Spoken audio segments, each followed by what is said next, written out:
Hi friends అందరికీ మా madam వచ్చి ఈరోజు అయితే ఎడారి ప్రాంతంలో అయితే తీసుకొని వచ్చింది. ఎడారి ప్రాంతంలో పార్టీ ఉందంట, అందుకోసం వచ్చి ఇక్కడ వచ్చేసింది. మా మేడం పార్టీ ఉందంటే చాలు ఎగేసుకొని పోతుంది ఊరిక తినడానికి, అంటే ఎక్కడానికి అయితే ఫస్ట్ ఉంటుంది మా మేడం అయితే. ఎక్కడికి వెళ్ళినా కూడా ఈ ఎడారిలో ఎటు చూసినా కూడా మొత్తం చుట్టుపక్కల ఎడారే అండి. ఎవడైనా కొట్టి చంపేసినా కూడా ఎవడో పట్టించుకునే ఉన్నాడు. ఇంకా సిటీకి ఇక్కడికి రావాలంటే చాలా అంటే చాలా చాలా దూరం అండి. 100 కిలోమీటర్ దూరంలో అయితే ఈ మంతగా అయితే ఉంటుంది. దీని పేరు అయితే వఫ్రా అండి. ఇక్కడ వచ్చి మా తెలుగు అయితే అన్నాడు, ఇంకా రైల్వే కోడూరు అంట అన్నది చాలా చాలా మంచిగా రిసీవ్ చేసుకున్నాను. నాకైతే ఇక్కడ అన్న వచ్చి నర్సరీగా వేసినాడు. ఇంకా టమాటాలు, పచ్చిమిరకాయలు, క్యాప్సికమ్, తర్వాత ఖియారు ఇవన్నీ బాగా పండిస్తున్నాడు అన్న అయితే.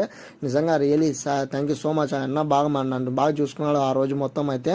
ఈ అన్నకి నేను అడిగాను, ఇక్కడ మీకు సిటీలో కంటే ఇక్కడ బాగుంటుంది అంటే. ఇక్కడ చాలా చాలా బాగుంటుంది తమ్ముడు, ఎవరిది బాధ ఉండదు, ఎందుకు ఉండదు, ఇక్కడ చాలా బాగుంటుంది అంటే. మీ డబ్బులు ఎట్లా పంపిస్తానంటే ఇక్కడే వస్తాయి, అన్ని సౌకర్యాలు ఇక్కడే ఉంటాయి అన్నాడు.